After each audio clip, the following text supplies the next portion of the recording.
Hello everyone, welcome to another episode of the Magic Arena Run.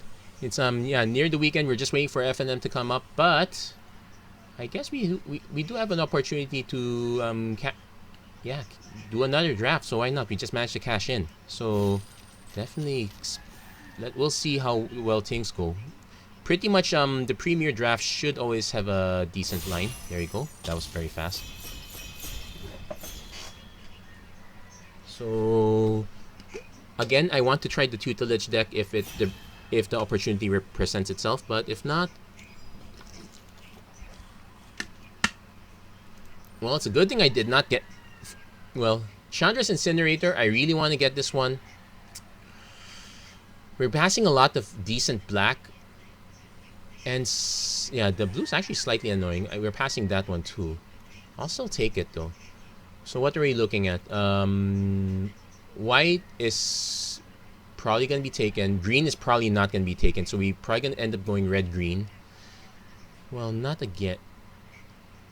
Kind of again. But anyway, probably go for this one. It's a shame I'm passing on black, but we'll go for that. Well, we got the Scorching Dragonfire. Let's see. As far as our green's concerned, Kyrion Dryad tracked down. I'm definitely taking the Scorching Dragonfire. We want to go for as much damage as possible. Now, this one only checks some non-combat damage dealt to opponents, but otherwise it's still a 6/6 for 6. I'll take that. I did say we want to go into green, so yeah, there's a Hunter's Edge. That's great. But this might actually wheel. I probably want to take the Hunter's Edge first. Well, in the event it doesn't wheel, there's a good chance we get either the Pride Malkin or the Burn Bright. We might even get we're probably going to try to get the Rugged Highlands back. Swiftwater Cliffs if we have to switch over to blue. Not likely. We did pass a few decent blue cards. We did pass a lot of good black in the first 2 packs, so those should be gone. And as far as our setup's concerned, not so great. Yeah, well, at least everyone's not taking too much time. There you go. Oh, Leafkin Avenger. I guess we could take that one. We're passing the Dreadmaw, but that's a 6-drop. I probably want to at least take the 4-drop first. It's also a way to deal non-combat damage, although at 8 mana it's very expensive. So it's basically a 4/3/4/4 for the most part. If we're lucky, the Green Defender comes back. I sincerely doubt it. Usually someone right across your table probably would be in that color. They'll probably take it. Okay, so we're just waiting a little bit. Okay. So we did pass quite a few Sanctums. There's an Igneous Curse, so that's a good early drop. Setessan Training, probably want that later. I don't want to pick Bone. Actually passing a lot of blue. Blue might be quite open, so if the green doesn't pan out, if I start seeing good blue at pick 6 onwards, I might want to take that in case green doesn't pan out. Green kind of dried at this point.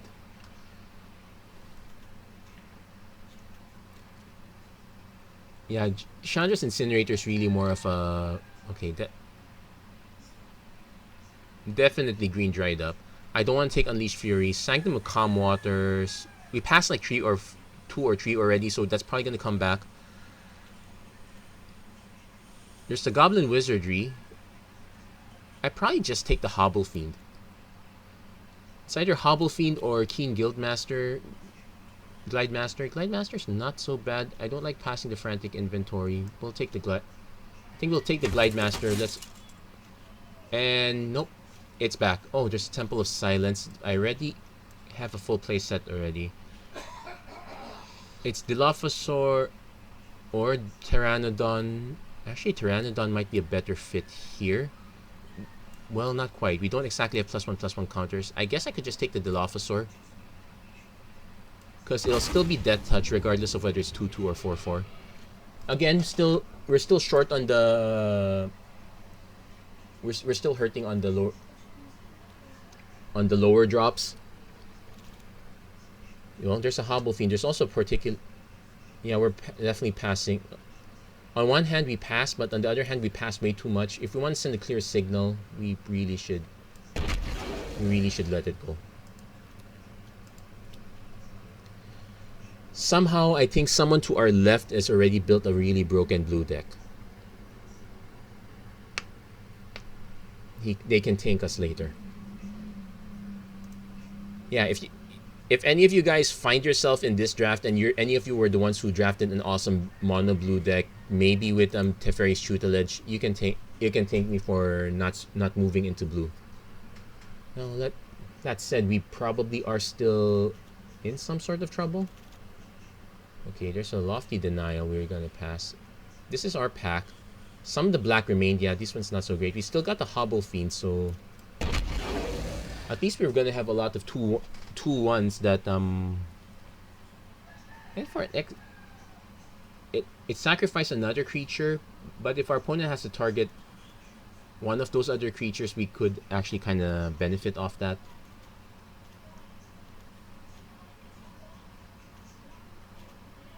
Also, the +1/+1 counters might matter a bit. Yeah, the green didn't come back. It probably won't. Oh, there's a Gorehorn, but these are not so great. Crash True notwithstanding. Definitely taking the Rugged Highlands. We might get the Swiftwater Cliffs if we run into some really busted... Well, we didn't. Yeah, blue is so open right now. Definitely taking the Burn Bright.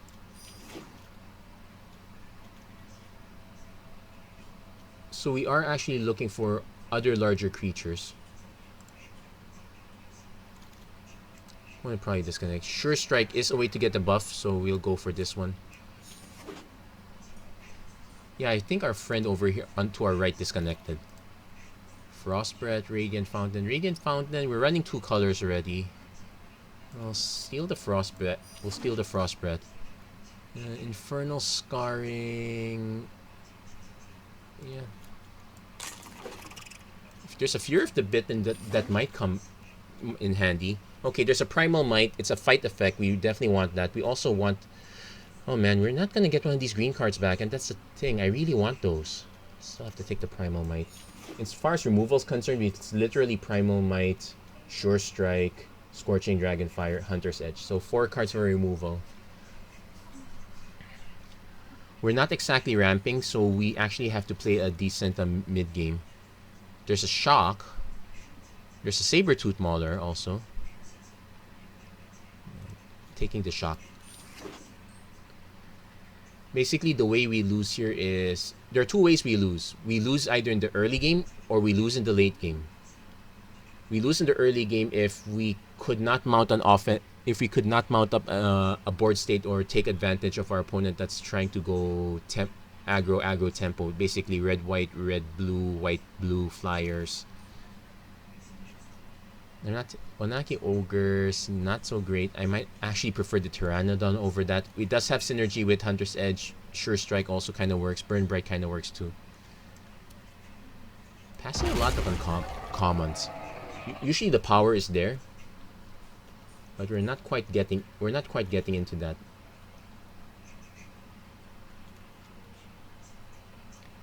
Yeah, whenever a sorcerer control deals non-combat damage, deals that much damage. Well, there's a Pitchburn Devils. There's also a Canopy Stalker. It's a 4/2/4/4. I would prefer that over Pitchburn Devils. Although we do have the sack effects, it's more likely to come back because of expense. This one, not so much. So, 3/4 drops. Well, there's Saber-Tooth Mauler. I probably want to take the other Sure Strike or even the Short Sword. Not the Short Sword. The Short Sword's not great. Sure Strike is probably better. I'll take the Saber-Tooth Mauler first. Again, way too many 4s. We have 5 4-drops. We really need to start getting lower curve items. But that said, even if it's a 4/2/4/4, it's still 4 power. It's still a bit of a benefit to us. We might cut the Saber-Tooth Mauler. That's more likely because that one needs some work just to become a 4/4. Ooh, Coatl. There's also a Magmut and a Bolthound. We're probably not going to get either of these back. We're probably going to get Wishcoin Crab and maybe... I'll take the Bolthound. Because it's 2/2 for haste and buffs our other stuff. Okay, I should have taken the other one. There's a Truffle Snout also, but let's lean on red. Let's go for another Bolt Hound. We do have the one Burn Bright already. Hey, we got a Magmut. So there we go. Our early game is going to be mostly red. That's pretty much the plan. We can actually lean on 10-7, 10-8 because we have a Rugged Highland, so we can lean it that way. Also important that all the green cards so far, it's just one green mana. So yeah, Fury of the Bitten, I'm still willing to keep this because think of it this way. Pteranodon, Furor. Hey, Battle Rat. Hey! So we now have a decision. Battle Rattle Shaman or Colossal Dreadmaw. Normally you should take the Dreadmaw. We do have enough small drops, but I said we have a problem with force, so I'm going to actually take the Dreadmaw here. I don't like passing the Battle Rattle, but we need at least one big thing. I'll take Ranger's Guile. So we have quite a few effects here. The Sure Strike, Ranger's Guile keeps our stuff alive. Sure Strike keeps stuff alive during combat. Fury of the Bitten makes our smaller guys big and very annoying. Also puts most of our creatures in the 4 power range, which is relevant for... it's relevant for only 3 creatures, but still relevant. There's another Sure Strike. There's also an Anaki Ogre. I am more likely to get another Sure Strike than another Ogre, so I will take the Ogre for now. There's the Pitchburn Devils and there's the Gorehorn.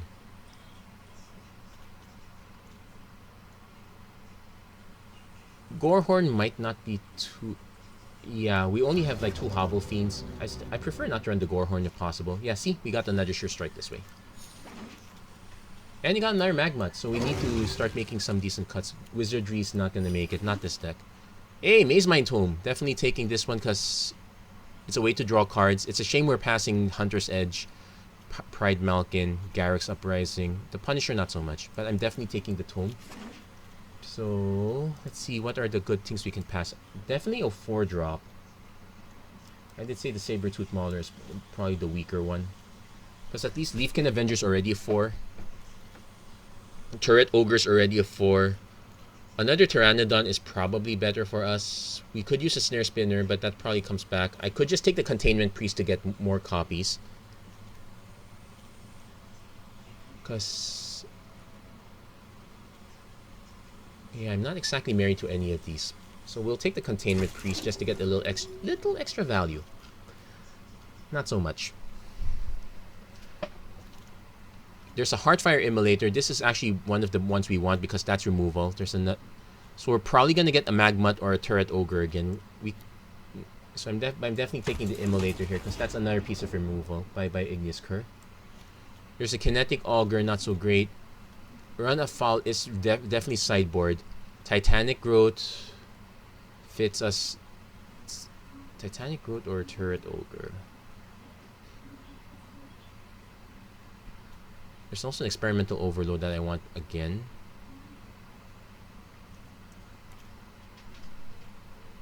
How many instant sorceries do we have? 8. Kinetic Augur might be an option. In fact, we might actually consider dropping... Okay, guys, Sanctum Shattered Heights. There's another Dilophosaur. This one's not great since we're not running any other shrine. I might actually just take the other Dilophosaur so we just so that we have options to build around. I could build a shrines deck in Historic. I do have a Sanctum of All. I do have all the other shrines from the Historic Anthology Pass. There's a Fierce Empath which we can use to tutor up these guys, but that's not great. Setessan Training is probably better because just because of draw a card. There's also Destructive Tampering. We'll take Setessan Training, but this actually might not come into play. There's a Turn to Slag, which we want to consider in case we feel like the removal is the weakest piece of removal. Actually, we're not getting much good stuff. We can cut the Burn Bright now, I suppose. Actually, we need to check because Majority of our creatures are on this range, so the Burn Bright might actually still be relevant. We might want to just cut something big instead. We could cut Furor. No, there's an Epitaph Golem. I don't want the Third Dilophosaur. I guess take the Golem. I could also take the Blossoming Sands, but that's a bit spiteful. I could actually just cut one Sure Strike. There you go. Well, still 7 instants and sorceries. Again, the Kinetic Augur is not quite main board. There's a Gnarled Sage, so it's mostly going to just be a 4/4 with reach. We did pass on Turret Ogre, so that is an option. Multiple Furors is a possibility as well.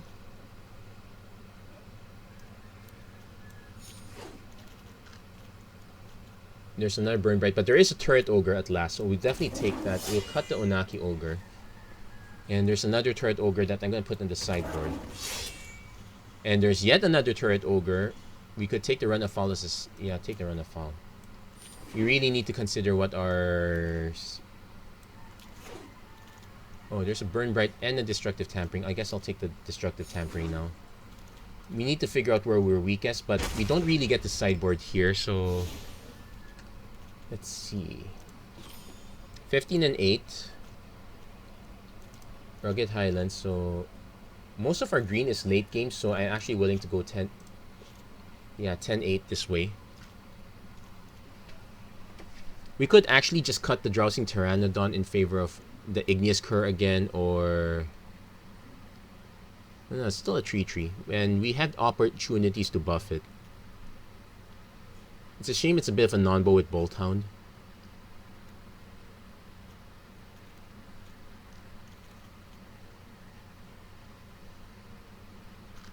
I'm guessing this is actually fine. The Furor is gonna be the... it's gonna be the weird one.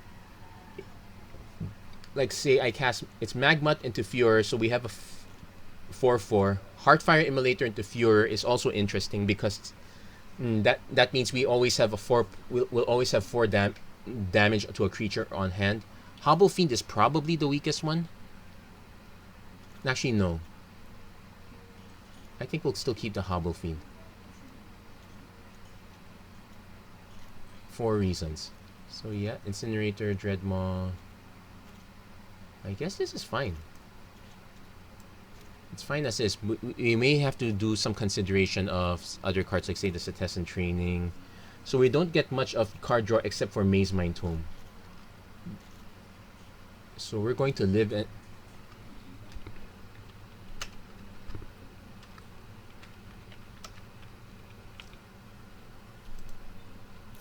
So we're gonna kind of live or die by our opening hand at this rate. Yeah, the Sure Strike is also something we could consider cutting for Cetizen Training because it's a little bit more permanent, but sometimes you just need to get the extra damage through. Yeah, we'll go for this one and we'll see how the games go. Man, 20 minutes just to build and just to draft and build. So that's why I usually end up with 2-parters, but if I don't do very well, that tends to get cut early. Or if I do way too well, that tends to end the video early as well. Or not early, or puts me in a position where I can't end it early. So... no early drops, which is concerning. We know we have a lot that we can draw into, so I will keep this one. Okay, got Hobble Fiend. So... Hobble Fiend into Sure Strike is a possibility. Igneous Cur.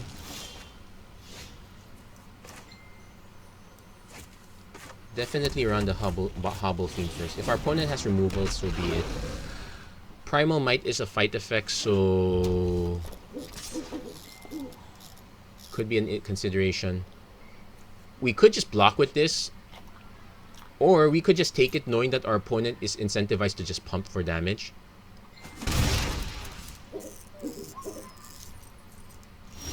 Oh, opponent's holding up mana. Okay.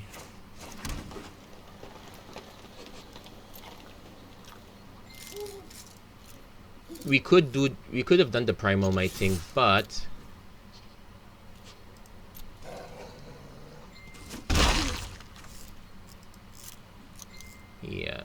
So many notifications. Oh well. So at least it's gonna come in the background. So opponents looks like they are playing mono red. So the trick now is, let's see if our opponent actually pumps.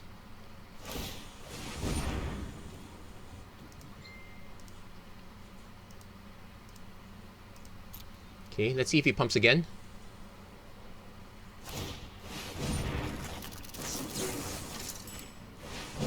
Yeah, you got way too greedy there, my friend. So definitely playing Canopy Stalker now.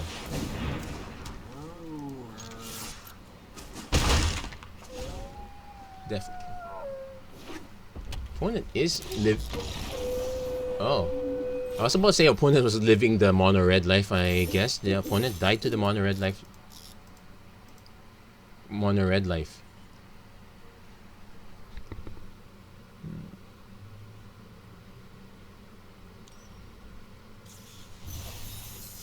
Oh, first blood. Let's keep going. So I was actually tempted to Scorching Dragonfire that one immediately. And then I remembered that our opponent was holding up mana. I guess they were thinking that if they spent it, we would have probably burned it immediately there. We could have taken... I guess another possibility is our opponent's actually a two-color deck. They were just leaning way too hard on the Igneous Curve. Or... that was what... okay. Hobble Fiend. We'll probably play Pteranodon first. Because you can just play the Hobble Fiend and hold one mana up, so whatever happens to Pteranodon stays in Pteranodon.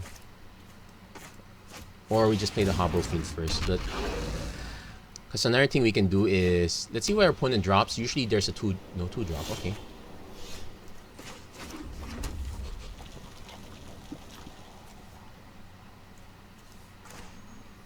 Let's play the Hobble Fiend again. We will hold up Shock. And also more irritating for... and also our opponent will not get a tell because we have an activated ability on board, so they won't know that we actually have a Shock. And also we are living aggro, so we kind of have to do that. There is no Raise the Alarm in M21. There's a Llanowar Visionary. And this is a good time to Shock. Opponent does get to draw a card. He doesn't benefit from the ramp, but...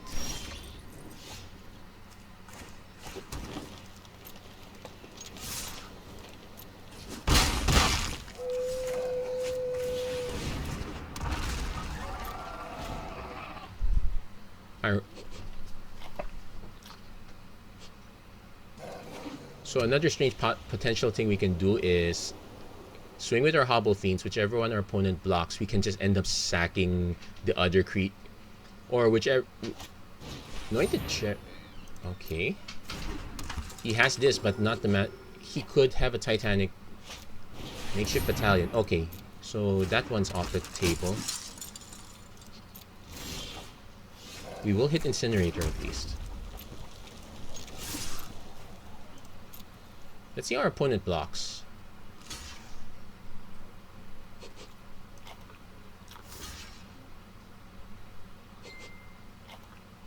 Okay, opponent needs to make a decision here. This is a tough one because... okay, so definitely... okay, if I sack both...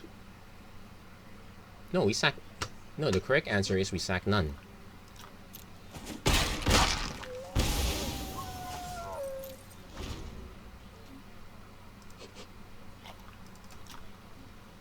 Opponent might be having no. He might be having mana problems if he's reliant on on that Llanowar Visionary for the green, but opponent is gonna gain. Oh, there's another Llanowar Visionary, so at least he's not swinging with Cherisher. Double white could be a thing. At least we will have a 6/6 trample that could still potentially die to a combat trick effect.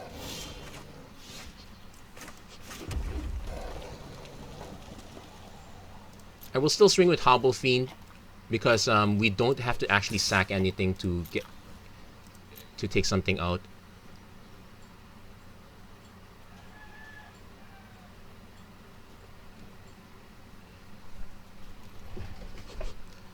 And if our opponent blocks like that, that's fine. It's basically 1:1. Nope, I paid mana for this. Containment Priest does nothing. And also, that means that no matter how much our opponent pumps Chorister, I keep saying Anointed Cherisher. This is not the association, guys. Practically speaking, this is just a 6/6 for 6 with trample. So it's rare. So for the purposes of our deck, it's an over glorified Colossal Dreadmaw in red. We could still kind of benefit from the Incinerator effect, I think. No, we used the Shock.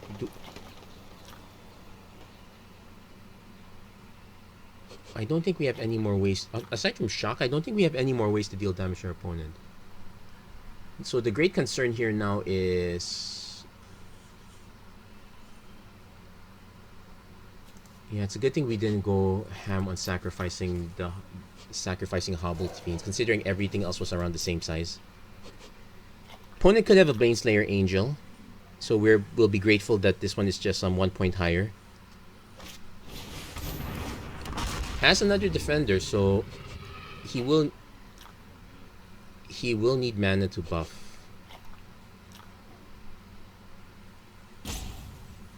He might not have it. He might have something like a Titanic Growth. That would be annoying. At least with... But it does give me the excuse to swing with the Pteranodon also, since we already have creature power greater than 4.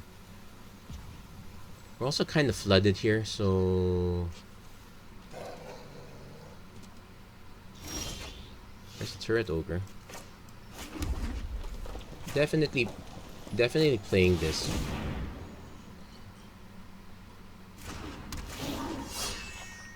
Because it's still 2 free damage, no matter what happens to Incinerator. Oh! I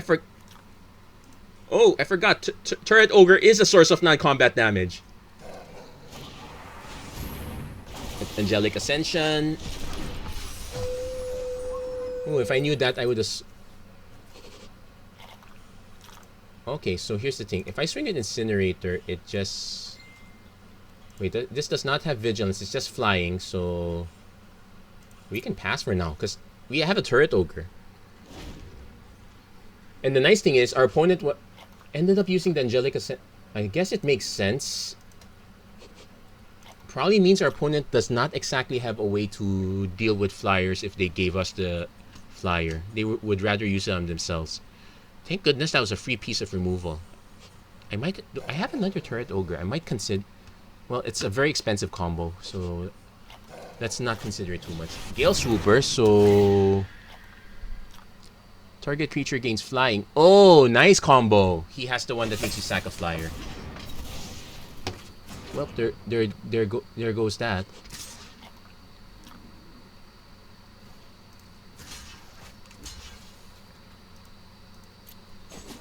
Definitely trading those off. Got a Bolt Hound, but if I... Let's save that for now. Because swinging with just the Bolt Hound by itself is bad.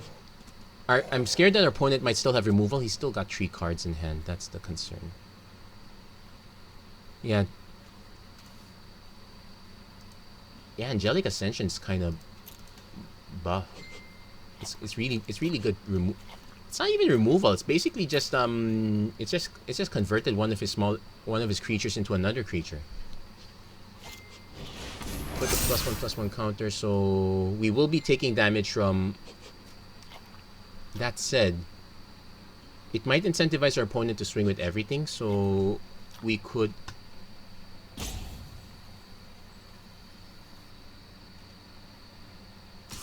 He probably doesn't swing with everything, so we'll take the hit. We need a way to nuke this one. I guess... Okay, there's a Burn Bright.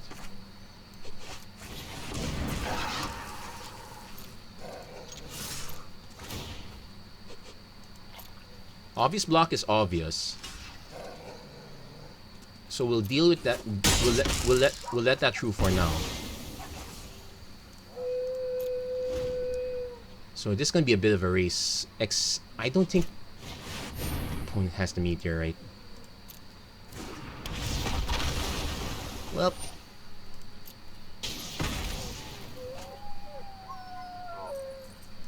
we'll see how it goes. At least our opponent virtually might be. Well, he still has one card. Well, so do we. But our opponent's the one with the 5/5 on board. I guess it does. Yeah, let's take a look at our sideboard. It's a shame we didn't get the Return to Nature. There's a Hunter's Edge with nothing to use it on.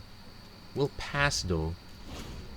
Shame is also we would need a really low cost creature just to make this work. Like we got 7 mana. This is 4. We don't have a 3-drop that will kill this. And even if we do a cheap creature Burn Bright, that's still not enough to get the kill. We will die to this one next turn.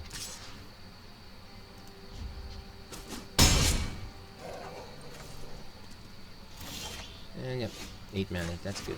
Yeah, good game.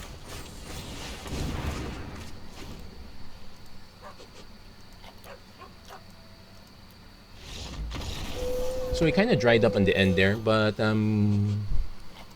and yeah, that is and we have to give kudos to our opponent. That was actually very clever use.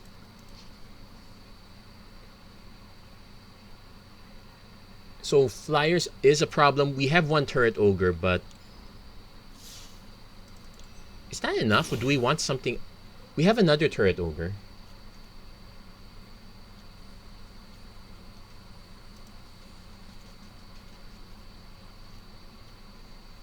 I could just cut the burn bright for another turret ogre then. That probably makes more sense for me. Also, if you're still not quite there yet, we will hit it one day. The Run of Foul is still an option. We still have that on the sideboard. It's worth main decking. I guess it's worth main decking for everything but mono green. Every other color will have some sort of flyer as an option. So Rugged Highlands, Magmut. Okay, we're good. Rugged Highlands, Magmut, Scorching Dragonfire is an option. Canopy Stalker. So we, at least with Magmut, we don't have to swing. Fabled Passage. Oh yeah. I guess if I wanted easy gems, I would go for that. But I might actually go Hobble Fiend first. Because the deal 1 damage is still like it's at 4 mana, Skeleton Archer. Oh. Daybreak Charger.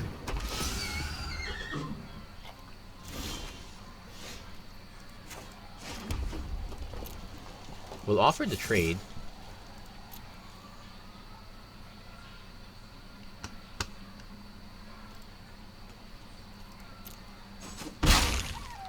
And we'll play Magma.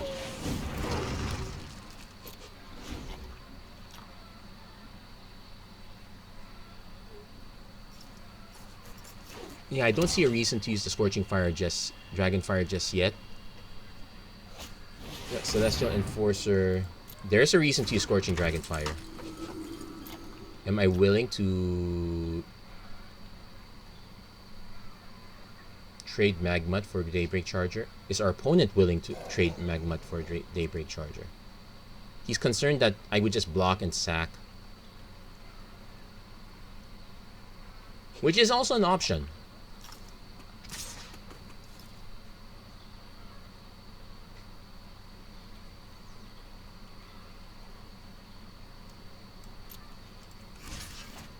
I'm thinking about it actually.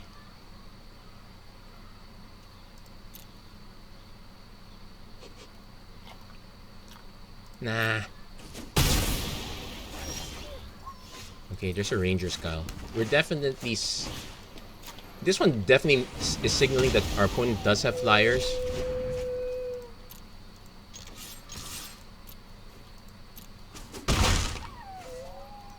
So at least we have a Ranger Scout to give us some sort of protection.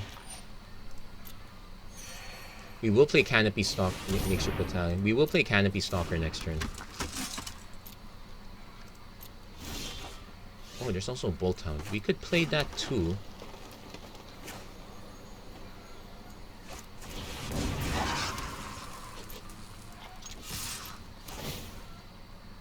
Opponent now needs to decide which one to block.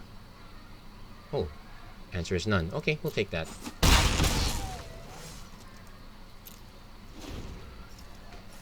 Yep, we'll just leave up the Ranger Scout. Opponent either has a really big creature or removal. The big creature is going to be a problem. Okay, not a big creature. But that's still 5 damage. I guess we are on pace, so we'll take that 5. See if our opponent has an... Oh, swift response. Swifter response.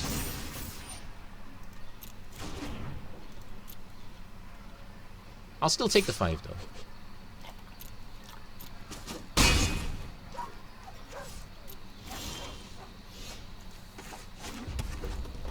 I'm actually going to play the Canopy Stalker because I want to have the option to do a double sack.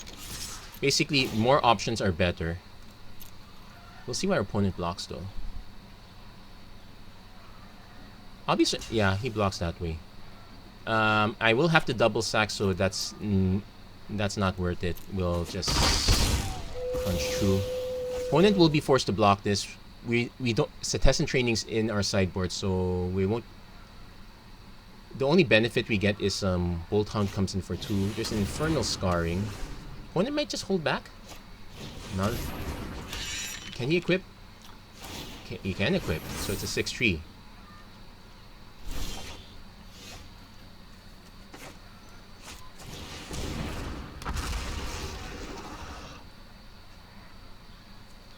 I could, when it dies, draw a card. Yeah, that's from this one. So he only draws a card but gets nothing else. I'm gonna pass. Reason being is the Pteranodon can only swing with Canopy Stalker. As I said, Bolt Hound is a bit of a mistiming. Opponent is also needing to draw cards. Well, so am I.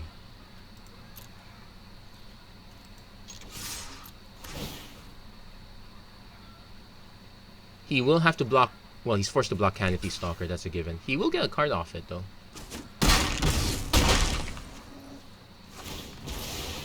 And, okay, the 2 life is over. Yeah, Infernal Scarring, not quite Gaia's Ghost form. Gaia's... I almost said Gaia's Coast form, like, as if she's a surfer, dude. Basri's Acolyte, that will stall the Bolt Hound. Equip the Malefic Sight, so it's actually nice. It's a 4-5 now. We need to draw... Our opponent can swing.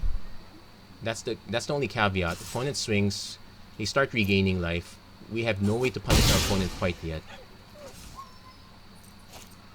Concordia Pegasus is an issue. Yeah, we're flooding. This is not good. So 8 mana. 9. Okay, so 9. So we got 8. So 1 out of 3 cards is... Why does everyone have Angelic Ascension? Okay, so... The trick is we need to win by dealing damage. Our opponent probably not going to move the Malefic Sight. Yeah, Basri's Acolyte is probably a good uncommon. And kudos to our opponent for actually making good use of it. We could just chump block, but then our opponent moves the site over. I'm gonna say no.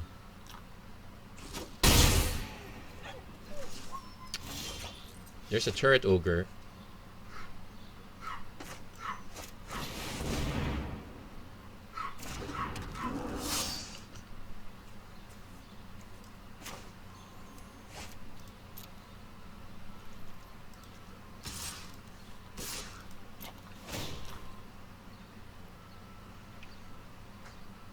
It's not great. Opponent probably just blocks Bolt Hound. So at this rate, it's looking like Yeah, Fear of the Bitten's kind of like a one trick pony. I might just ditch that. Yeah, we're not gonna win this one.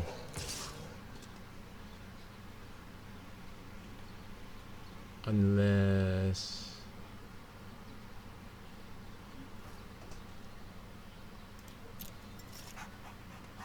it goes to 10. Has a Griffin Airy and gained life already, so gets it's not. Oh, Colossal Dreadmaw.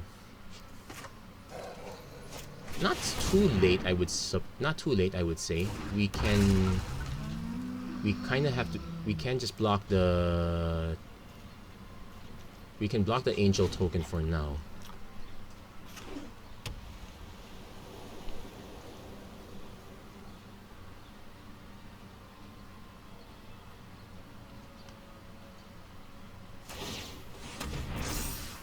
Okay, moves it there. That was expected. I'm surprised he didn't move it to the. Surprised he didn't move it to that one. We're definitely blocking the Angel.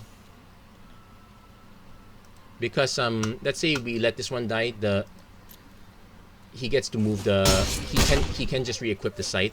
That's a problem. Yeah, we're definitely adding the. Yeah, there. He just re-equips the site, so not quite a big benefit. Unfortunately, the number of lands we're drawing is not a benefit to us either.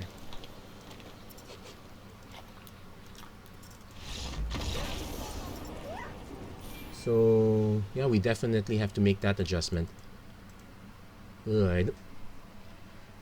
Still trying to figure out draft, I suppose.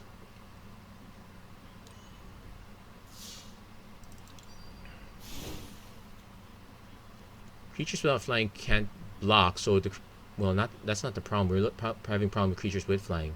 I could just cut the Fuhrer and say add the turn to Slag as another piece of removal. It's expensive, but it's still something. Yeah, we'll go with that one. Let's just add more removal. There's a Run of Foul as an option. We could say cut.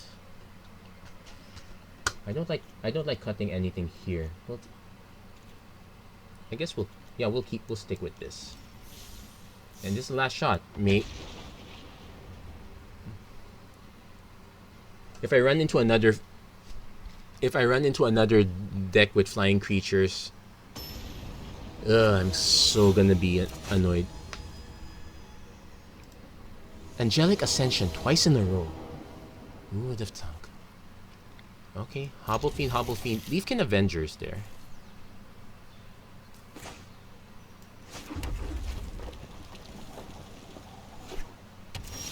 Okay, there's a Heartfire Immolator, but we can cast that later.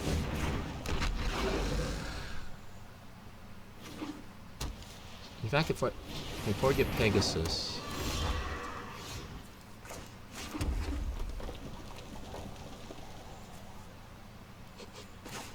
I actually just cast a Hobble Fiend. Let's make the offer. Opponent can see it on board already. Oh. Okay. Usually opponent doesn't bite in that instance. I could have played Heartfire Immolator, but I was concerned our opponent might bite just to make me sacrifice that. Opponent plays Fairy's Protege. Let's see if he swings. Yeah, he will swing. Which incentivizes me to... Oh, we actually have Sure Strike, so I guess I can hold on. He's gonna expect me to sack one creature. He's not gonna expect the Sure Strike.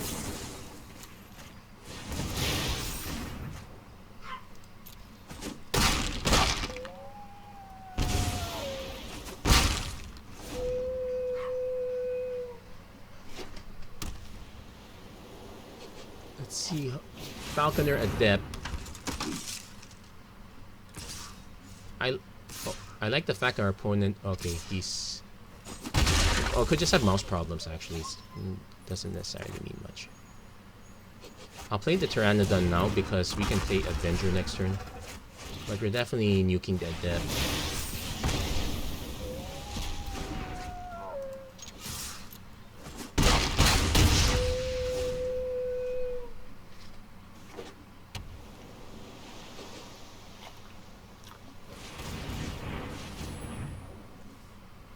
Browsing read. No. I'm already foreseeing that holding up the 2 mana is okay. Maybe, but that could still be an Angelic Ascension. Okay, at least we got 1 mana up.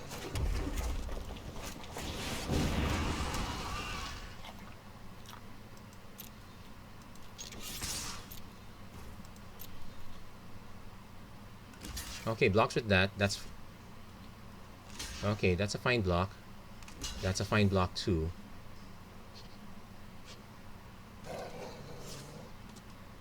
Okay, that's still a fine block. That's kind of okay.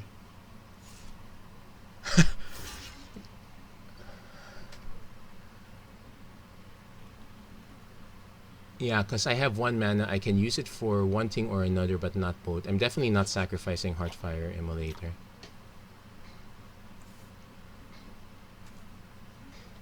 Three, 4, 5.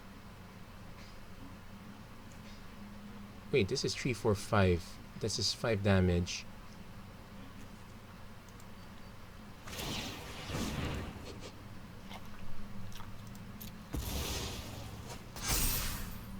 Okay. Puts our opponent to 1. No Angelic Ascension, so there's some good news in this world.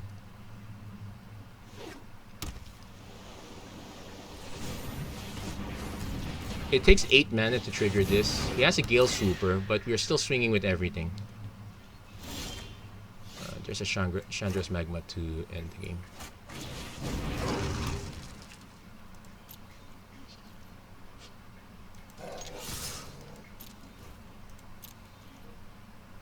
Okay, that's a block, that's a block.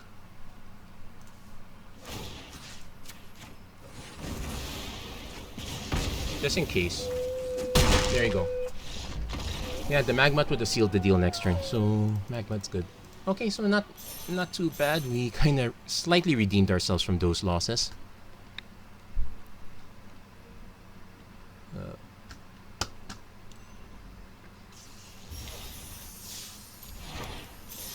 Okay, so let's keep this up.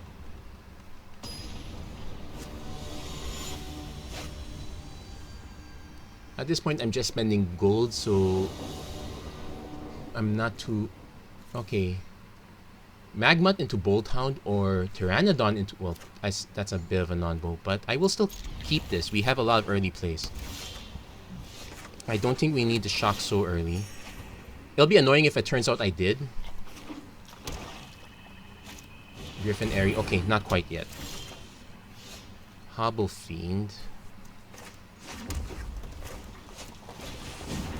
Actually, Hobble Fiend into Bolthound is a good setup. Depends on our opponent's turn. It's definitely a creature drop. Indulgent Patrician.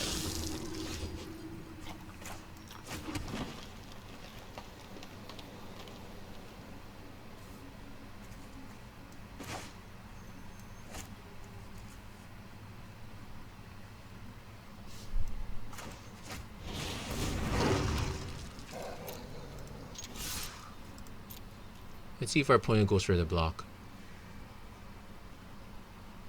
Probably not. That's fair. So, has to have ways to gain 3 or more life. Revitalize is here. That's an easy one. Dub. Ooh, this is gonna be... Oh, he's gonna keep gaining life a lot. Okay, so... It's a race... So it's a race situation where our opponent gets a 2-2 every time. The good news is we can snipe the first 2-2. But we don't have a way to... I can already feel the run afoul mocking me in my sideboard. Let's see if we can actually still win. So, stop after this turn. Oh yeah, we're also going to be losing quite a bit of life. And is our opponent gaining life too? Oh no, just... Yeah. No, just that. Okay.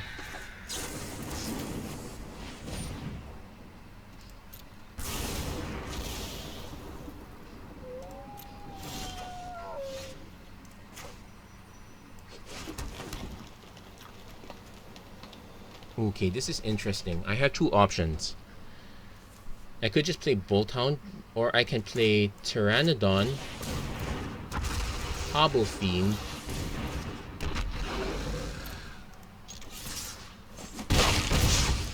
Knock on wood that we draw another land so we can Bolt Hound. And have Scorching Dragon Fire. Let's see. Gain 3 or more. Okay. That's not too bad. But yeah, this is a very good combo. The 1/4 also helped. We had no way of answering it. Okay, so we have Leafkin Avenger. We're dead next turn, that's for certain. So it's a question of how do we go out. Definitely can't cast this. I could cast this one, but let's say I swing with every.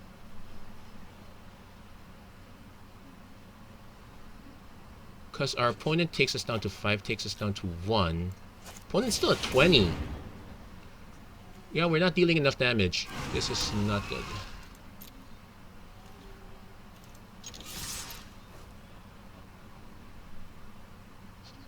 Yeah, very good mini combo. I'll take that. Also, he gets to. Oh, it's battlefield but tapped, so minor victory there. Thank goodness he blocked both. I think I would already be. I'd be technically dead if I had to lose the Leafkin Avenger. Yeah, 6 toughness.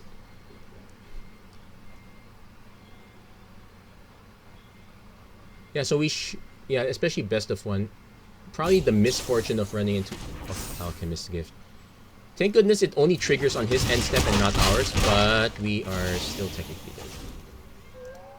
That was a very good setup. I'll give our opponent that.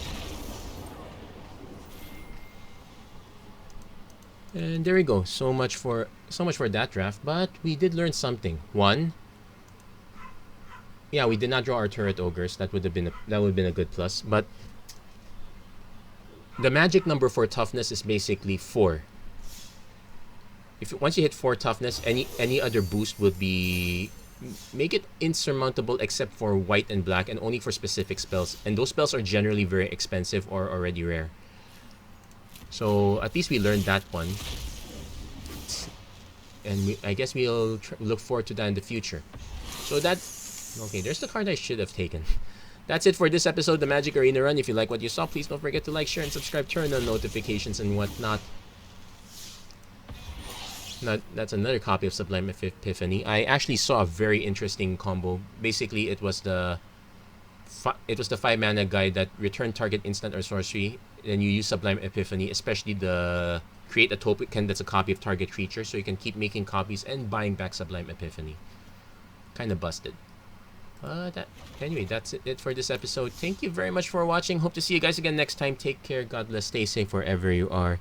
Have a great day.